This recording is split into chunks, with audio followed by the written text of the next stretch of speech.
Yash, we can't hear you. Hi, am I Can you audible now? unmute yourself? Yeah. Okay, sorry for that. But good evening, everyone. And on behalf of the Rohini Nilekani Philanthropies, welcome to the second day of Charcha 2021 and our first session for the day, Lage Raho.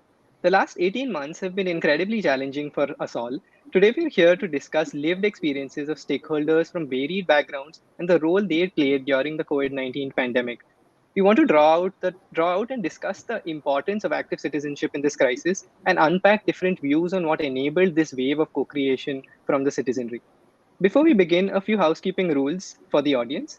There are two windows or tabs to your right. The chat window for conversations on topics being discussed. We encourage you to let us know your thoughts throughout the session, and a Q&A window for asking us any questions. You can ask us questions throughout the session as well, and questions can be upvoted. We hope to run the session for around 50 minutes, and if time permits, for the last 10 minutes, we will take the most upvoted questions and direct them towards our speakers. With that, let me hand over to our moderator for the session, Smaranita Shetty, the co-founder and CEO of India Development Review, to introduce our speakers and take this session forward. Over to you, Smaranita. Thanks, Yash. So like Yash said, we're going to speak, we're going to spend the next 45, 50 minutes talking about how the three panelists that we have here today saw civic action and engagement play out over the last 18 months. And each one of them comes from a different vantage point, right? One is from a corporate foundation, one is from a philanthropic foundation, and one from like a community and a coalition of grassroots organizations.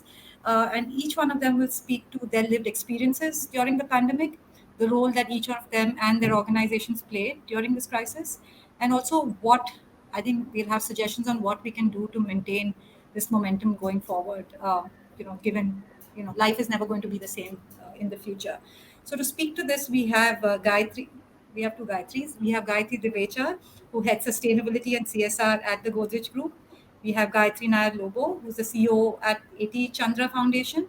And we have Ved Arya, who's the founder of Shrijan and the force behind RCRC, which is the Rapid Rural Community Response. It's a coalition of more than, I was going to say 60, but he told me this afternoon that it's now 80 organizations, grassroots organizations across 15 states. So welcome, everyone. And before we actually start, I think, Yash has a poll that we can put up there for our audience, just so that we get a sense of where we are today. I think if you all can click on the polls tab on the right-hand side, there's a question which says, what percentage of your time are you still spending on COVID relief? So I think a lot of people in this audience would have spent significant amounts of time both during the first and the second wave. I think what we're keen to understand is now that that's receded, are people still spending any time on anything to do with COVID in whatever shape and form? So if you could answer that, then we get a sense, and maybe some of that will feed into how some of the panelists respond, and how they're thinking about it and the suggestions they have. Yash, how much time, Rini, will we give them to answer this? Should we get a sense?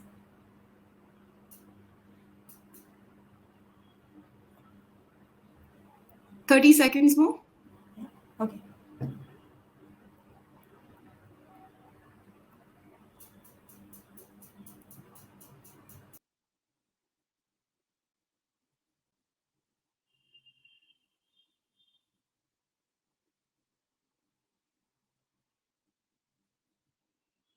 Yes, Marinita, in the interest of time, I think we can start. Great. So I think the panelists here can all see this, right? So less than 20%, 62% of the audience spending less than 20%. Another 25% is between 20 to 60%, which is still, actually, we don't know if the less than 20% is zero, but it's still interesting that there is a fair amount of time and energy still being spent on this. So just keeping this in mind, if we could start, and I'll ask all of you all to kind of just, we can set up the session by just having some opening remarks from each one of you. And maybe you could speak to what the impact of COVID was on your constituencies, right? So whether as a funder, it was your non-profits, whether as a non-profit, it was like the grassroots organizations, it was the communities. So what was the impact on your constituencies? And what did you have to do to support them, during this crisis? So Ved, if I can start with you, since you're first on my screen. So if you can keep it to around 3-4 minutes, because I know I have a lot of questions and I'm guessing the audience will have it as well. And then, we can take it from there. Ved? Yeah, thank you. As I put my slides up there, I want to thank Smaranita. I want to thank the Nilekani Philanthropies for organizing this. This is a very interesting time because as we are seeing that things are getting, maybe the crisis is receding, but I think also we need to see whether crisis is over or in some ways the crisis is still persisting and what we can do about it. And I'm going to actually talk about, what the organizations that are at the grassroots are doing, how they look at it. And in fact, I'm looking forward to as a learning session, because I think the crisis is much huger, if I can use the term, in front of us. So, and I want to congratulate once again that we are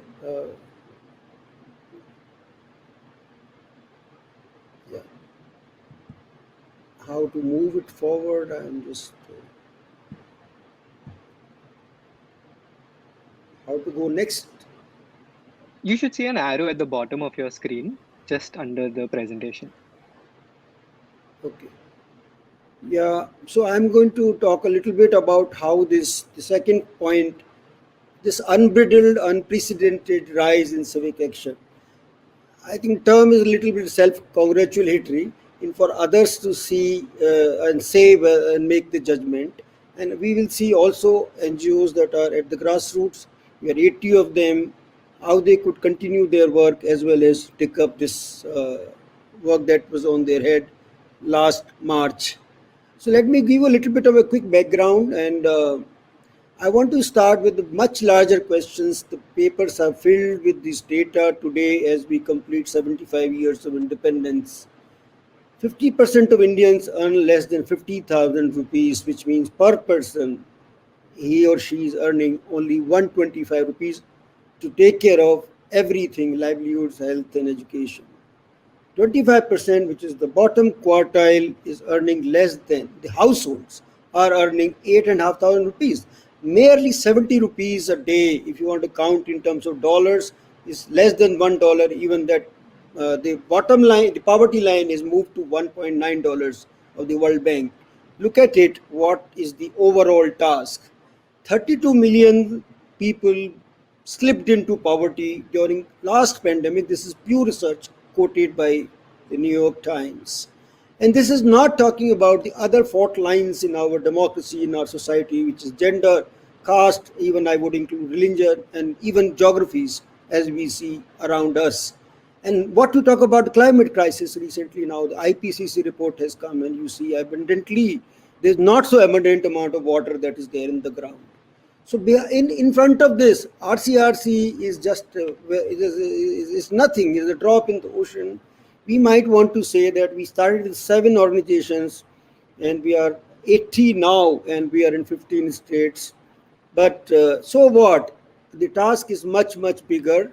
I want to say that we looked at the challenges the civil society faces, and we don't have enough. Individual capacities are there, but that is not enough to advocate the cause of poverty. And we have very limited mechanisms to collaborate. It is often said that we say to communities in the villages, please come together in form of self-help groups. But we rarely talk to each other, and we stuck with our logos and with our egos. And there's so much trust deficit between the people in the market and people outside. We say these guys are always making profit, and they say these guys are scamsters. So how to deal with this is something that can we look at way forward rather than stuck in the past. As Master Aurobindo is quoted by Pratap Banu Mehta today. Look at the noons of tomorrow. So rather than the twilight of yesterday. So I think we created a network ecosystem. We actually developed knowledge through our research, and we pooled resources to actually have a collaboration with Ministry of Rural Development. We did all that. And then still we are very small. We represent a very small number of the overall NGO size, about which there is a huge amount of dispute, of course. But if you look at 8 lakh people, almost 1 million people are employed in the NGOs, we are representing only 2%.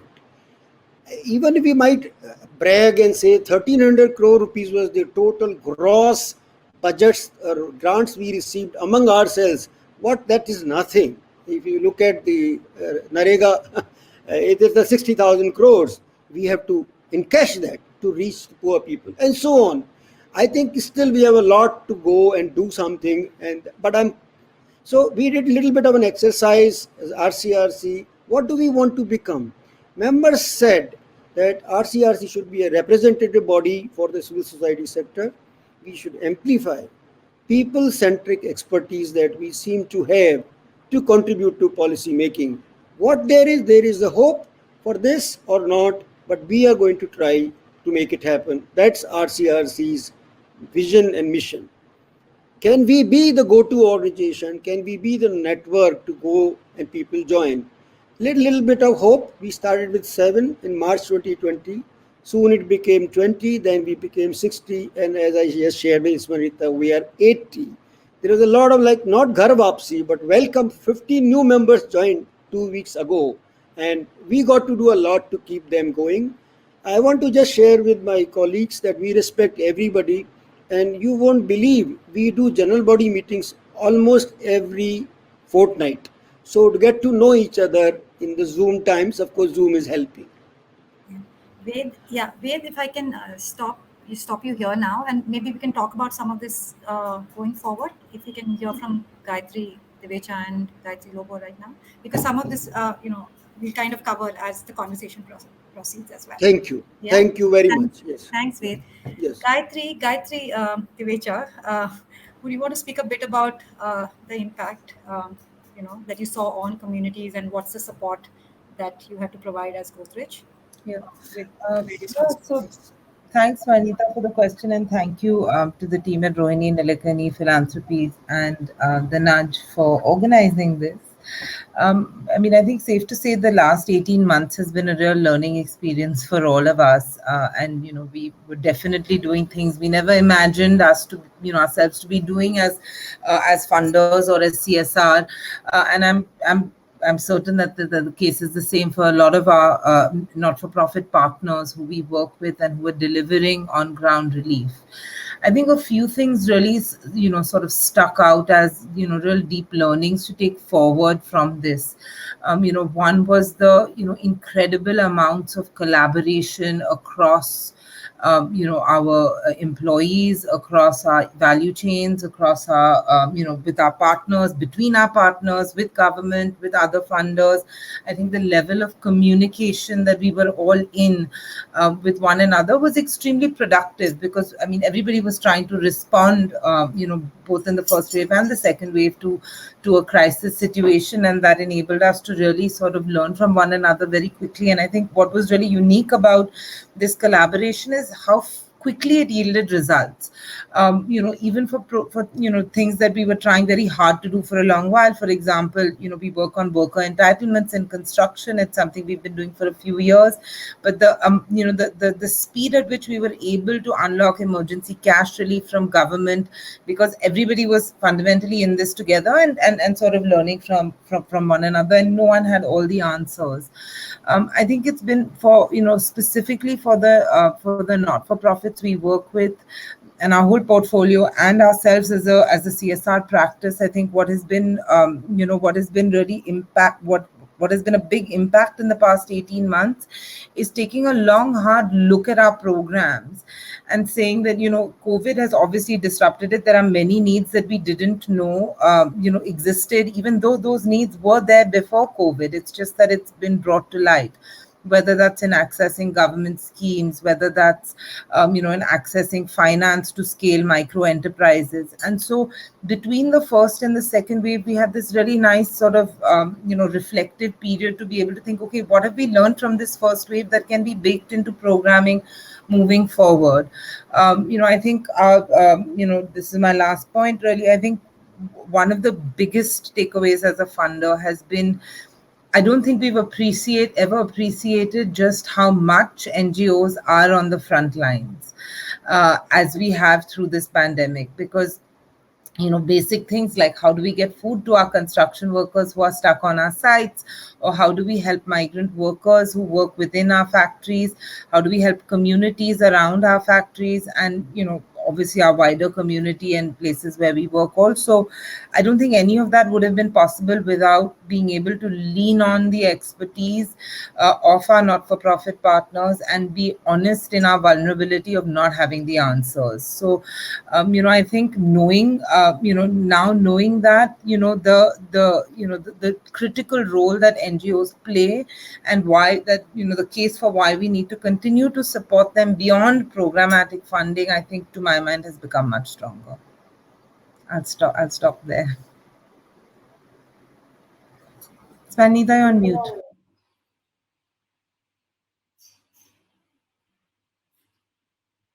Sorry, we should have figured this out by now, but yeah, Gayatri, Lobo, you want to talk about it from your point of view? Yeah. So the way we looked at the pandemic, one, obviously everybody was terrified about stepping out, and just want to continue the thought that Gayatri Devija shared, that our frontline workers, our NGOs were out there. We have to salute them. We have to salute the coalition that Ved has put together, and other frontline workers. But given the restrictions that we had, we tried to do the best possible. And I'll share a little bit about how we looked at the pandemic. And I think in the first wave, the entire team, and when I say entire team, we're a tiny team, but the entire team just pivoted and said, we need to figure out what needs to be done.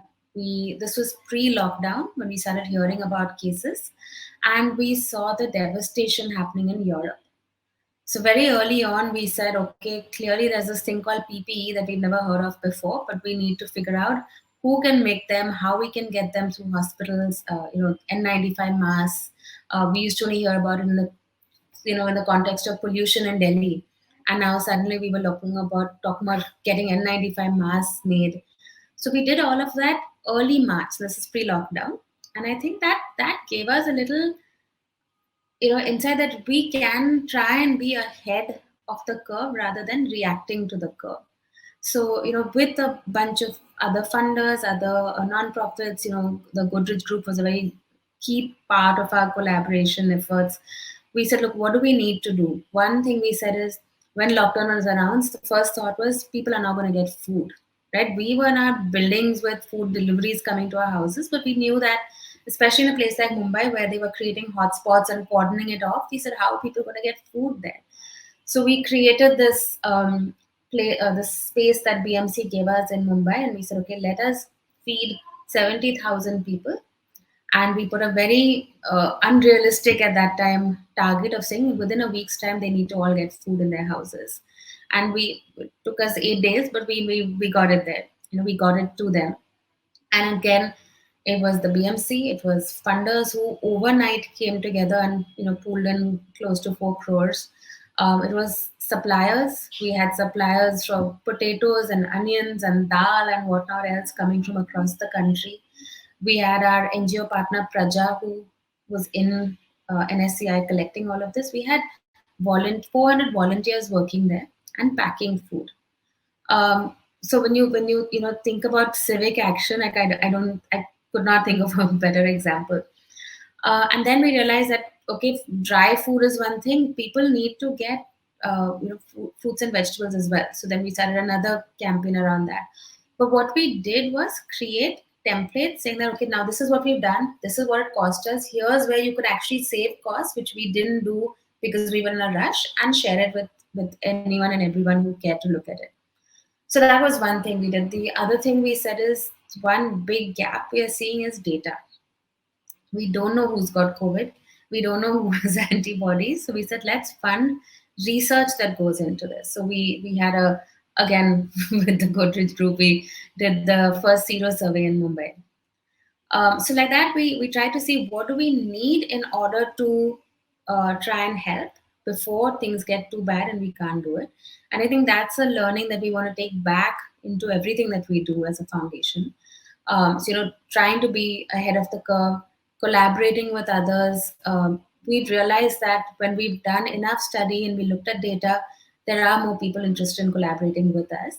And so, these are three things that we want to then take back into our regular foundation work. So in the second wave, one big learning we had in the first wave was because we switched, our actual NGO partners weren't getting the support that we wanted. They needed.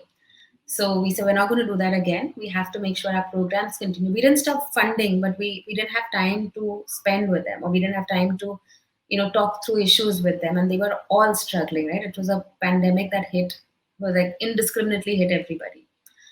So we said in the second wave, how do we ensure that we're able to balance things, but yet be able to do the work that needs to be done on the ground? So, we've done some different kind of work the second wave, but made sure that both funding is available where it's required, as well as our bandwidth is available where required. Thanks, Gayatri. And I think we'll come back to your point around, what it meant for existing NGOs who weren't doing relief work and who had to both survive through difficult times, but also maybe pivot, right, to serve the needs of their community. So we'll come back to that later. But both of you all spoke about, how everyone stepped up, right? Like different parts of the value chain, different constituents, stepped up and said, okay, what is needed? And I think you as funders listened to what was needed, right? It wasn't like you all had the solution, but you all said, okay, you all tell us what's happening on the ground and how we can help, right? Ved, you worked, it's this putting together a coalition of like 7 and 60 and then now 80 organizations isn't an easy thing to do, right? I mean, it probably took a crisis for this to happen. So one, there is the collaboration that NGOs came from across and did, but there's also, like both Gayatri mentioned and you mentioned in your earlier presentation, there's a lot of civic action, right? There are citizens, everyday members of the community who stepped up. So, I mean, other than the fact that it was a crisis, are there other factors that you think drove this coming together, this kind of everyday engagement, volunteering, attention from media? Do you have a sense? Could you speak a bit to that? Yeah, there were many factors that coalesced to make it happen on the ground. See, fortunately now in hindsight, we know that there was no significant COVID in the villages last time. Second, though, it is many people in the NGOs have also died. It was much more difficult this time, and this time we were seeing 5 to 10 deaths per village. This time is most terrible. But the last time, one of the key factors, you can call them volunteers, basically whom we call CRPs in the NRLM language. This community resource persons are my women power. They are in the villages. So if we brag that there were 10,000 villages we had presence, in each one of them there was a woman leader. She was what we call a soldier on the battlefront. They were the ones who were giving time. I'll give you an instance of that. When you provide aid, suppose you say food, Gayatri talked about, both of you, then who will reach the food, right? And PDS had not started to work. It worked later. But in that you have to say, okay, there will be maramari in the village. You start going with langar, over all sorts. So if NGO started to do the selection, then they will be beaten black and blue. So it was the women in the SHGs who did the selection of the what we can call in BRAC language the ultra poor, the people who are ultra vulnerable. So they played many roles in that sense. A, reaching the ration, and Anganwadi was not working. So they actually identified pregnant and lactating mothers and the babies and the children to whom this was critical. So one thing going for us, in a way, the wind in favor of the bowler, if you go to it a cricket analogy, was the women on the ground, and this was the result of 30 years of work of the grassroots organizations. They pre-existed. In fact, many cases, the SHG federations had lakhs of rupees. They used that money to give out loans, and that has not come back. Now it's a challenge to refill that. So one major thing was that. Second, I must say, administration, the district administration, the government was very respectful and supportive of the NGOs' work, because when lockdown was announced, government machinery had announced the intent, but they had not reached. So they are the two major factors, I would say, and the donors. So collective, and why the collective is important, because each one of the donors have their pre-existing grantees. They have done due diligence. But here was a demand in every nook and corner from Punjab to the northeast. So they trusted Vedarya, Naren, Nath, and Apurva. Oh, the money will reach, ration will reach. So Azim Premji Foundation, Omidyar, Gates Foundation, and not to forget Argyam and the Ford Foundation. And I don't want to mention money, but this is very, very important for us to reach lakhs and lakhs of poor people. These are the three factors that supported us in the, and media, of course. I would not talk about data. Gayatri's talked about it, but I think media, Hindustan Times also published our article which talked about how many people went without food and how many people run out of cash. And we put out some demand ki Narega ko theek thak karo, etc. So there are the many factors. And I would say PMO also received our recommendations, and they wanted to know what is happening on the ground. So many factors. We are very lucky to get that kind of support. Thank you. Thanks, Ved. It's interesting you mentioned government donors as well as civil society, right? I mean, in a session that's being run by Rohini Nilekani Philanthropies, because she's always talking about Samaj, Sarkar and Bazaar, and I think you brought out that thing really well. Gayatri, both the Gayatris, and I think this is something Ved mentioned. There are organizations who've been doing other work, right? You all have funded them across the spectrum, right? Whether it's education, whether it's gender, whether it's climate change, agriculture. And Gayatri, Lobo, you mentioned some of this, right? They still had to do what they had to do, but they also had to move to welfare mode, right? I mean, their communities are saying, we need relief, we need food, we need rations. So how did you all manage that, right? Because as donors, there's that dilemma you have. How do we continue to be supportive of existing organizations while also serving, what are communities in need? Can each of you all speak a bit to just manage doing that balancing act? Sure. Should I go first? Yeah, sure. Okay. So we did two things, Vanita. When we realized that a lot of funding is going to get redirected to COVID, and rightly so, right? That was the need of the hour, or to relief funds across states or central government. We said, who's going to suffer are the NGOs who still have very important work to do, right? You're working in gender, you still have to do that. You work on education, even if schools are closed, you still feel that responsibility towards teachers or schools or students. So two things we did. One is we immediately let all our NGOs know that your funding is not going to stop, right? We will continue to fund you. We will not hold you to the same expectations because we know there's a lockdown, right? There's only that much you can do. But at the end of the day, we know you have to pay salaries, so that funding won't stop. The second thing we did is we kind of did an exercise with them, and we said, we need each of you to call every funder you have and understand what your cash flow is. Don't assume you're getting funding because we can see funds being redirected. So it was not an easy thing for them to do because nobody wants bad news, but they spoke to every funder and then came back to us saying, okay, we look like we're going to be short by so much. So then we gave them emergency funding to cover that amount. The second thing we did was we knew that people are going to lose jobs during the pandemic. So we worked with ILSS and created a program where people who've lost their jobs, we would fund them to do like an internship along with getting training by LSS on fundraising, because we felt that the sector really lacks good fundraising people. So let's use this as an opportunity to bring in more fundraisers into the sector. So we said we'll pay you a stipend, I think for some 40,000 a month, which is, probably not what they were getting earlier, but decent enough to bide through COVID, and got them hopefully an additional skill through the program. So these two things we said were different from COVID relief, but necessary because of the just the need of the hour at that time. Thank you, Gayatri. Diveja? Sure.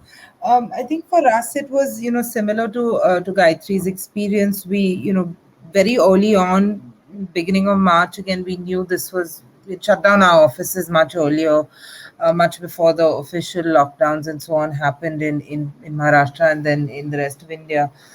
So we knew that, this was going to hit and it was going to be big. So, that was literally at the fag end of the financial year.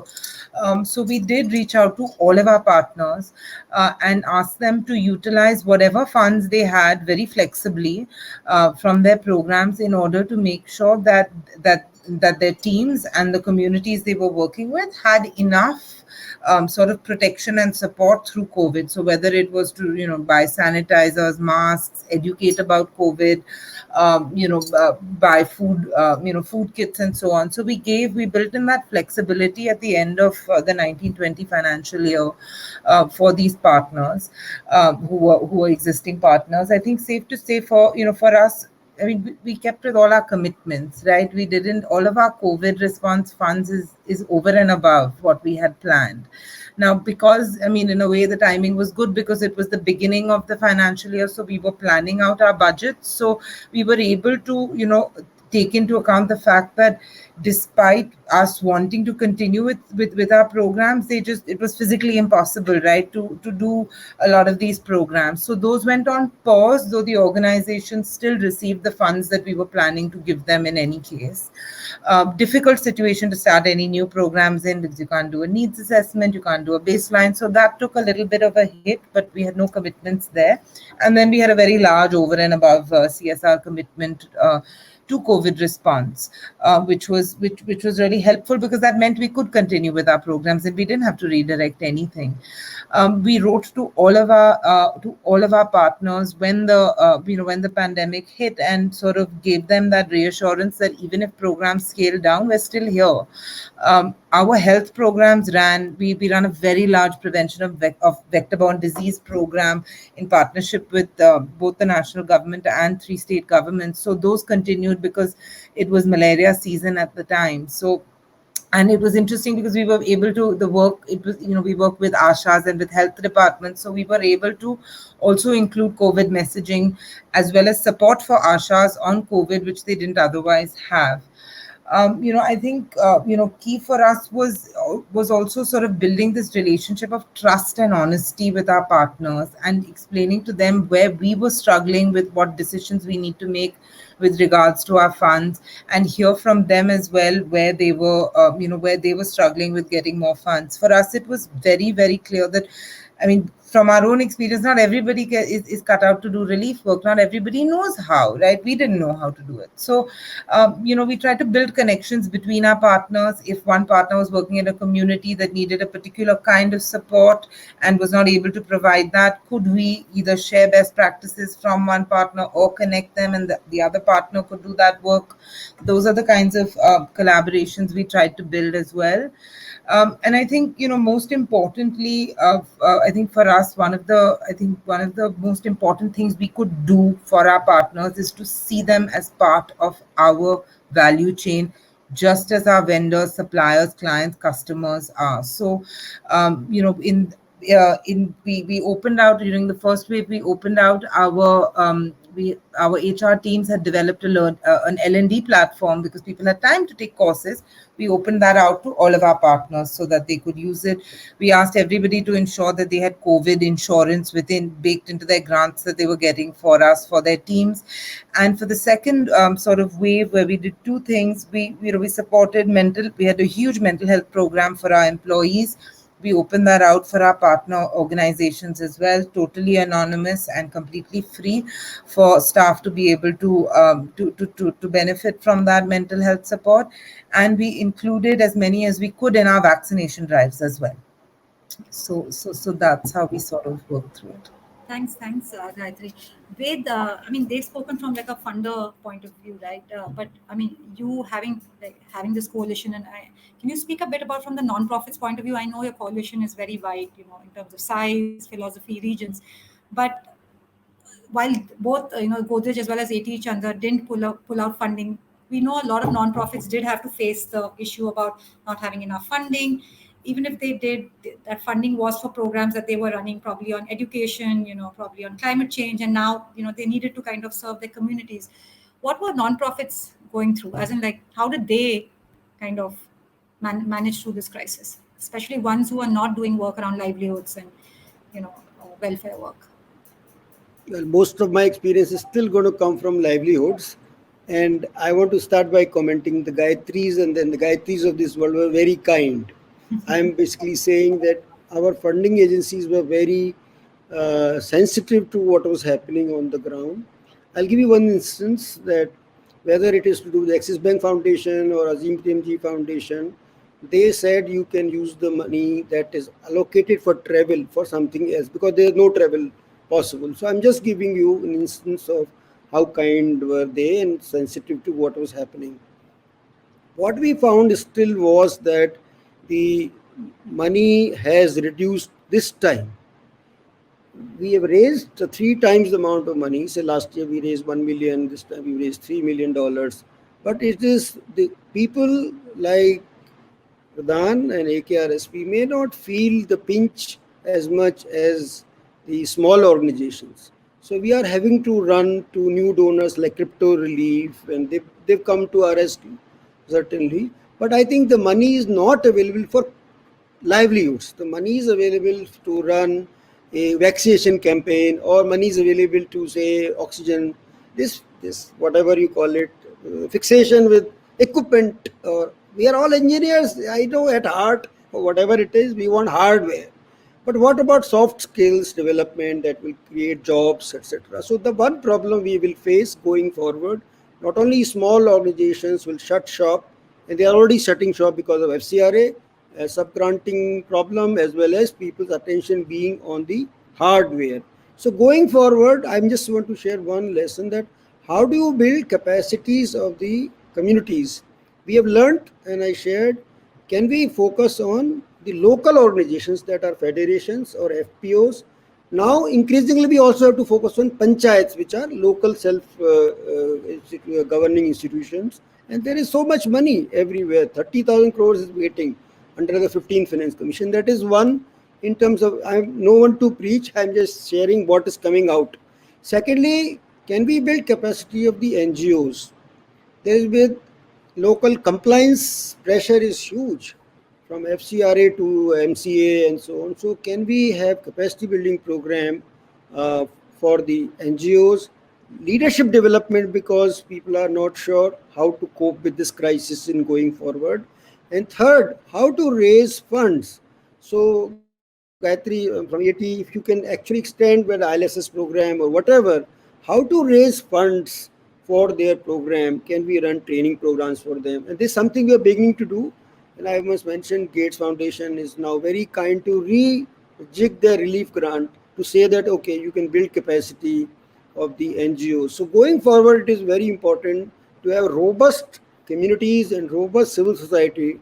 Both of you have actually recognized, we all have recognized, and I want to quote the Honorable Prime Minister, local should be vocal.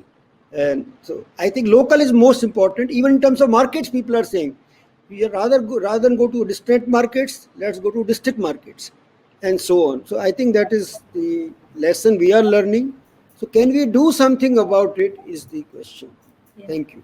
Yeah, thanks, Ved. And I think all of y'all, I mean, touched really well on institutionally what each one of y'all are doing and what like the sector is doing, right, as like various constituents. But if I can end, I mean, we want to keep a little bit of questions because we've got questions from the audience.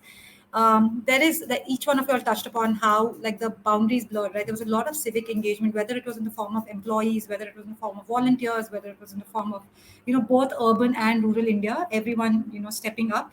How do we maintain this momentum, right? Because things are never going to go back to business as usual, right? Some things have fundamentally changed, in our country, in our sector. I mean, can you like have one suggestion on how do we kind of keep citizenship, engaged, ordinary citizens to be part of this and invested in making sure that things improve for communities across the country. Gayatri, Gayatri Devecha maybe. So just one thing, right? Well, how do we keep momentum going? Sorry. It's really the $1 million question, right? And y'all have seen some of this happen, right? As in like in the work. So maybe like something we can, We've seen huge amounts. I mean, all of our employees at Gopi, no volunteering activity has ever had as much success as people calling our team up and saying, how do we help? Do we cook food and distribute it around our houses? People who are employed at our factories actually distributing those food kits themselves. I'll never forget this one example of a construction site at Godrej Properties, when in the middle of this lockdown with broken supply chains, I'm not sure how, but one of our team members was able to procure a sewing machine because the women living on that site knew how to use the sewing machine, and they said, give us something to do, we can make masks. And so I don't know how this individual found a sewing machine, but he did. And they used cloth that they had to make these masks, and the teams there helped them sell it around the site. So it was really quite something to see how we keep it up. I mean, I think really I think one is just listening to what is it that people are passionate about. But, I'd really like to answer this question from the perspective of a corporate citizen, right? I think for us as a business, what has become clear is that our role in social performance and in social impact, it goes way beyond CSR, right? We have many ecosystems that we interact with just through business as usual. And what does it mean for us to be a responsible company as far as everybody who's connected to these ecosystems is concerned, whether they're people who work in logistics and move our goods, whether they are, contract casual workers. Is our role merely doing CSR and, looking at the needs of communities? Shouldn't we be doing more? Can we be more of a catalyst? And so for us, I think what is keeping the momentum going is that thinking. And we've embarked upon this journey of really trying to understand what do we mean by this? What are the various aspects of, I wouldn't say human rights, but human rights and also human well-being that companies are responsible for? And how do we play a catalytic role as a diversified conglomerate in that? So that's my rather long answer. No, I think this whole thing you bring about as a corporate citizen, right? What can people do? I think it's like a great point. Gayatri? Sure. So since Gayatri talked about corporate citizens, maybe I can talk about just everyday citizens, right? I think one thing that will really help, and I don't know what the answer, how we do it, but think simple, transparent communication, right? If I know that my volunteering time or money can result in X, I'm more compelled to do that or give that time or money. But if it's going into a vacuum that I feel like I've done something, but I really don't know, there's nothing to bring me back there again. It'll be a one-time thing. So when people across the world started contributing to oxygen concentrators, in their heads, they could see it saving a life. But or even just cash, right, for food for people to get fed during the pandemic. But if I say you need to contribute 100 rupees every month to climate change, it's hugely important, but I'm not seeing as a citizen of what that is. But I think there are ways to simplify that message and make it transparent so I can see that link. And I think that's something maybe communication experts, media need to Smanita, you need to wrap our heads around and see what we can do.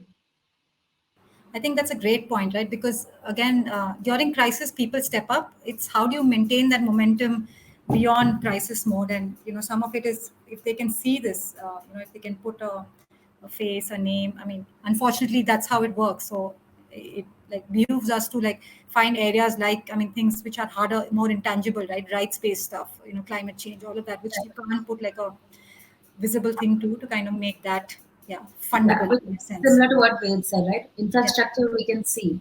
Correct. So Correct. yes, I want to build a college and have my family's name on the plaque there.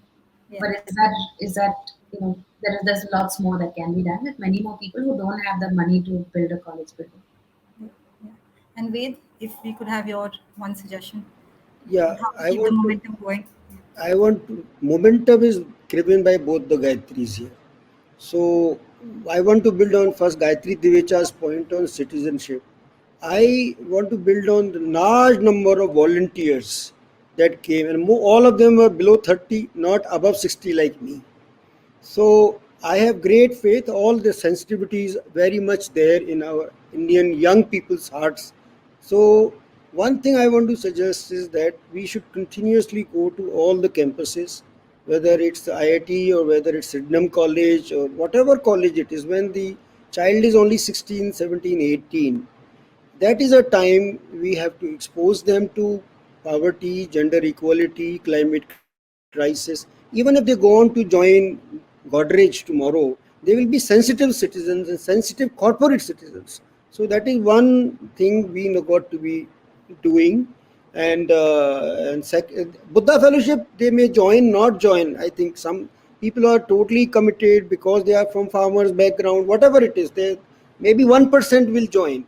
That is entirely giving their life to bring about change and be like Korean. But of course, that is also a game changer. We need to go further. But even if we can do one exposure, immersion, or summer internship when they are young, they will, like Godrej's program, there is a ETA program of Hindustan Levers. If we can do something, and I am offering, we can work with you to design a program for even young corporate managers when you are doing their management training. So that is one. Second, I want to build on to the communication part where IDR is playing a huge role to bring out to life what is happening. Otherwise, out of sight, out of mind. So if we can bring out the work being done by our SHG women, by local small NGOs in public, I think, and then build migrants into the program so that people is there in the memory, but there is no difference now between urban and rural. So communication, I think, is a very important role. Media is going to be social media is very important to build on that. So I have no additional point to make. I think that these are the two Gayatris, and I am fond of Gayatri mantra. So I am going to say that we should build on that. Thank you. But you did make an important point, Ved, about getting the young, right? You're giving them a taste of what this looks like in a sense, and the fact that you said even about communications, digital. I think we rely too much on traditional print media and mainstream media to kind of carry the messages, but the young, they're not reading newspapers, right? And they are on digital channels, so we can be as a sector do more around making some of these stories more like personable, more like immediate, more like in their lives kind of thing. And I think there are lessons that we have from there. I think we now will go to audience questions. There's one question here for the panel which says, the pandemic has exposed the structural weakness of the sector. I mean, and I think all of us know this, right? Many NGOs had, smaller NGOs, even like larger ones, had limited reserves. When you funding comes to a stop, you have limited ability to work on the program. What can we learn? I mean, what needs to change? If this situation has to change, and maybe Gayatri Lobo, I can have you speak to it, just because you fund institutional capacity, and I know that you've come across, you encountered this with like NGOs, within and outside your portfolio. So one of the things we've been doing for the last so many years is funding capacity building, as Manita mentioned, and leadership development programs. And this year, looking at the needs, we supported two new additional programs. One was through which CIP has been conducting along with Harvard Business School on resilient RSN, or resilient strategies for nonprofits. Sorry, I'm terrible with acronyms. And the second one is with Atma, Bridgespan, and a bunch of others on the future of impact. So really thinking about what is it that nonprofits need in this time of crisis, and how do you come out of it still resilient? That's one thing. The other thing we realized through our work during the pandemic is that we, in some ways, not necessarily heard what the nonprofits are saying, which we learned to do perhaps better this time. So two, three gaps we found in our offering. One was programs that were not in English. So we've just launched a program which is being conducted in Hindi for second run leaders, because we need everyone to be able to step up to the plate when things get tough. And the other one we've realized, especially again during the pandemic, that we were not doing was focusing on mental health and well-being. So we had a program that our nonprofit leaders, and in fact we open it up to anyone who wants to be part of it, who can, and at every level, would require support in terms of just their mental well-being. This is a tough time for everyone. So we said let's try and get that off the ground. But yes, there are many more gaps in the plumbing that need to be fixed, and happy to hear more suggestions as well. Yeah, and I know we've run out of time, but Ved, I just want to go back to you on this, right? Because you are seeing this with NGOs, right? How are they managing? I mean, when they run out of reserves, what can be done? Because it's not easy. I mean, nobody funds corpus, nobody funds, our laws don't allow for like reserves beyond a certain amount of time. What can NGOs do at their end? One is funders, like funding, unrestricted costs and core costs and stuff like that. But are there, I don't know, tricks of the trade that NGOs can do to kind of keep cash flows? So two things we can do, and since and I wanted to answer other question, that is, their good program doesn't depend on the size. So I think coalitions provide basically common platform for cross learning. When I mentioned that every 2 weeks we are meeting, 5 NGOs present their program every time. So I'm learning, others are also learning. That means seamlessly some learning is sort of transferred to smaller organizations also. So can we promote, of course, can we promote effective cross-learning platforms? And if already collaborators are there, 60, 80 collaborators are there, and we have very, very active WhatsApp group and so on. So can that be seen as a strategy to build capacity, particularly of these small NGOs? And some 15 members who joined, they came and said, I said, what is your expectation? They said, we have come to learn from people like Pradhan. So I think that is one of the key things we can do. And second, that points to is that we don't have to hire people for cash, I mean, for paying them a consultancy fees. Larger organizations, you call it, or more resource organizations, they have resource people. They know what to share. They know how to deal with health also. So Jan Swasth Sahayog last year actually trained almost for peanuts 25 of our organizations how to take care of COVID. So strategies means resources are already there. We can build their capacity, and we can make use of the ILSS kind of a role people can play to how to raise their presentation. Communication means also how to present what they are doing well. Because I am been to some I can present it, talk the same language. But can Bridgespan come and teach a small organization in Bundelkhand how to present the grassroots work that they are doing? So these are the small strategies that can help us to. But other thing we have to do about HR, something we have to do with the, I think people are not joining. I'm coming back to HR point. People are not joining NGOs. My son wants to join McKinsey or some other, it's as close as that, even though I took him on a Narega Yatra, but it's still, So I think that is a point we need to work something around. Young blood has to come to the sector. I think children never want to do what their parents are doing so much so that. Manita, I'll add one small thing is that, you might not be, not-for-profit might not be able to either afford a course or have the time, take, the time off to go for a course. Use your funders, leverage their organizations to get some of these inputs. And it also helps build that relationship of trust. Like I know my team would love to do this with all of the partners we work with. So thank you. We'll come to you. Please do, anytime. Yeah, sorry, we've really run out of time, and I think I had so many questions myself, but I know that there were some in the audience. But I'd like to close this out. Thank you so much, Gayatri, and Ved. I think you all really spoke about a range of things from an institutional as well as individual, as well as giving us like recommendations on like how to kind of keep some of this momentum going. Thank you so much, and Yash, over to you. Thank you so much, Marinita. Thank you so much to all our speakers as well for such a vibrant and insightful discussion. And thanks for the audience for their questions. The next session we have lined up for you is Citizenship as a Service, which begins at 5 p.m. sharp. We'll have a group of entrepreneurs in the active citizenship space discussing the role of technology there. So stay tuned for that. And thank you everyone for joining. Have a good evening. Thank you. Thank you. Thanks. Thank you, Smarita, and thank you, Gayatri, both. And we'll talk offline.